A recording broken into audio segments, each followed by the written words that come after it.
اگر تمام جنوئنس بھی مل جائیں تو بھر نہیں سکتا، لیکن اگر تو نے ایسا کر بھی دیا، ایک مرتبہ اگر تو نے کہا اے اللہ مجھے معاف کر دے، تو نہ صرف یہ کہ ہم تمہیں معاف کر دیں گے، بلکہ تم ایسے ہو جاؤ گے جیسے تم نے ان گناہوں کو کیا ہی نہیں۔ میں تو بے یقینی کی حالت میں مولانا کو دیکھنے لگا، میں نے کہا مولوی صاحب واقعی؟ کہا ہاں۔ پھر پوچھنے لگے کیا ارادہ ہے؟ اب میرا ارادہ میوزک چھوڑنے کا تو نہیں تھا کہ میں نے کہا ادھر آؤ، کیا کہ نمازیں بخشوانے آئے، کیا روزے گلے پڑ گئے، لیکن گناہ بھی بخشوانے تھے۔ تو پھر مجھے کہنے لگے توبہ کرو گے؟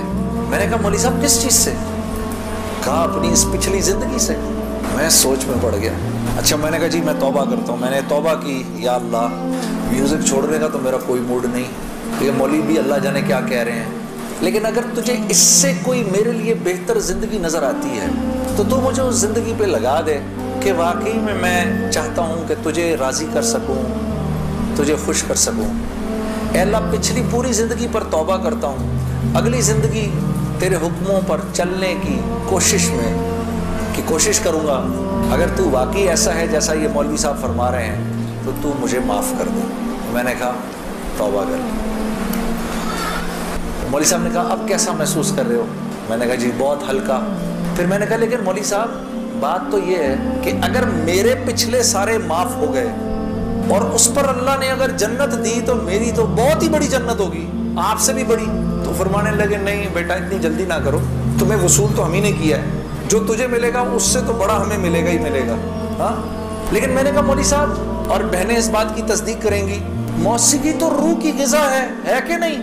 ہاں یہ سیالکوٹ کی خواتین یقین کرو پورے ملک کی پہلی بہنیں ہیں جو کہہ رہی ہیں نہیں، ورنہ اگر کسی نے نہیں بولا تو چپ ضرور رہی ہیں، سارے مردوں نے بولا ہے موسیقی روح کی غذا نہیں ہے۔ موسیقی روح کی غذا ہے جی، یہ دیکھو اب آواز آئی ہے، اب ایسا لگ رہا ہے کوئی بیٹھ کے سن رہا ہے، موسیقی روح کی غذا ہے جی، شاباش، اللہ آپ لوگوں کو اس پر چلا دے، اللہ رب العزت آپ کے موبائلوں میں جتنے بھی گانے ہیں سب اڑا دے اسی وقت، گھروں میں جتنی کیسٹیں ہیں سب ٹوٹ جائیں، اللہ کرے ساری سیڈیاں ٹوٹ جائیں، اللہ پاک ایسے کرے گانے کی آواز ہی نہ سننے کو ملے آج کے بعد آپ میں سے کسی۔ یہ سوچ لو آمین قبول ہو جائے گا، اب سوچ کے بولنا آمین۔ تو مولوی صاحب نے مجھے کہا کہ نہیں، موسیقی روح کی غذا نہیں ہے، موسیقی نفس کی غذا ہے۔ موسیقی کس کی غذا ہے؟ نفس کی، یہ واقعی نفس کی غذا ہے، اور یہ ایسا زہر ہے، ایسا زہر ہے، یہ جب اندر جاتا ہے تو پتہ ہی نہیں چلتا کہ نقصان کتنا کر گیا ہے۔ ٹرائی نہ کرنا، لیکن آپ کہیں جا کر اللہ کی بات سنیں، اس کے بعد جا کر 5 منٹ کا گانا سنیں، ساری صفائی ہو جائے گی، سب اندر ساری صفائی ہو جائے گی۔ میں یہ نہیں کہ بعد میں مجھ سے لوگ پوچھتے ہیں حلال ہے حرام ہے، اس کے لیے تو یہ مولوی بیٹھے ہوئے ہیں نا، ان سے پوچھو۔ میں آپ کو وہ بتا رہا ہوں جو ہوتا ہے، میں آپ کو وہ بتا رہا ہوں جو ہوتا ہے کہ یہ انسان کو بے باک کر دیتی ہے۔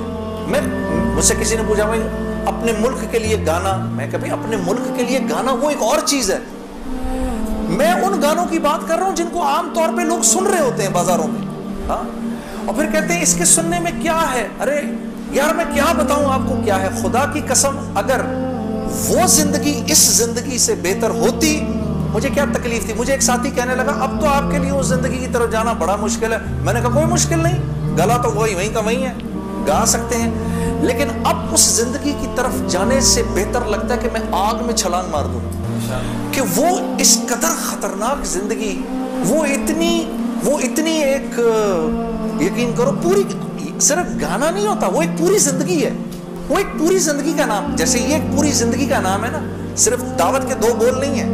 ہاں میرے دوست مجھ سے لڑتے تھے، یار تو ادھر گانا گا ادھر جا کے اذان دے دے۔ ارے میں نے کہا نہیں ہوتا ایسے نہیں ہوتا بھائی، گانا گانے والے کو تو اذان کی آواز سے نعوذ باللہ نعوذ باللہ نعوذ باللہ کراہیت آتی ہے۔ مجھے یاد ہے ہم کانسرٹ کر رہے ہوتے تھے اور مغرب کی اذان اگر ہوتی تھی، یقین کرو وہ کیونکہ وہ تو دعوت کے بول ہے نا، ادھر تو ایک غلط کام ہو رہا ہے نا، وہ تو دعوت کے بول ہیں، وہ دعوت کے بول جب ہمیں سنائی دیتے تھے تو وہ ہمارے سینے کو پھاڑ کے نکل جاتے تھے۔ ایسے تھوڑی ہوتا ہے، یہ کوئی کھیل مذاق ہے کیا، یا یہ کوئی ٹی وی کا پروگرام ہے کہ جس میں ایکٹنگ ہو رہی ہے کہ نہیں بھئی ادھر جا کر اذان دے دی، ادھر جا کے گانا گا دی، ادھر جا کے اذان دے دی، ایسے نہیں ہوتا۔ اور پھر اللہ کے نیکی کے کام کرنے کی تو اللہ کی طرف سے توفیق ملتی ہے میرے دوستوں. ہاں عمل صالح کرنے کی تو توفیق ملتی ہے. یہ ایسے ہی تھوڑی کو میرا مطلب ہے خالہ جی کا کھیل ہے کہ 95% نماز نہیں پڑھ رہا اور 5% نماز پڑھ رہا ہے. کیوں ہے ایسا؟ سب کیوں نہیں پڑھ رہے؟ من جانب اللہ توفیق ملتی ہے. خیر جی میں کھڑا ہوا, میں نے کہا اچھا مولانا آپ سے وعدہ تو کر لیا. میرے دوستوں میں باہر نکلا سوچتا ہوا, میرے اندر آپ یقین کرو ایک تلاطم برپا ہو گیا. ہاں ایسی میرے اندر ایک خیر و شر کی نا جنگ شروع ہو گئی. ایسے کر ایسی جنگ راتوں کوٹ جاتا تھا میں, اور پوری رات بیٹھا رہتا تھا ایسے جانماز کھول کے. میں بیٹھ جاتا تھا, سوچتا رہتا تھا میں کیا کرنے لگا ہوں. ایک لمحے خیال آتا تھا نہیں بڑی نیکی کا کام کر رہا ہے تو لوگوں میں محبتیں پھیلا رہا ہے, لوگ خوش ہو رہے ہیں. دوسری طرف خیال آتا تھا یار کیا یہ اللہ رسول کو یہ بات منظور ہے, ان کو پسند ہے, میں کیا کر رہا ہوں. پھر یہ خیال آئے ارے نہیں ان مولویوں کی نہ سننا. پھر یہ خیال آئے. یاد رکھنا آپ کو میں 2-4 وہ باتیں بتا رہا ہوں جو میرے پہ گزری. یہ میں گر کی باتیں بتا رہا ہوں آپ کو. جب شیطان اپنا چکر چلائے گا نا 2 باتیں کرنے کو کہے گا, یاد رکھنا. پہلی بات یار یہ تبلیغ والوں سے اب ملنا مت, مولانا سے بات نہ کرنا, ملنا مت.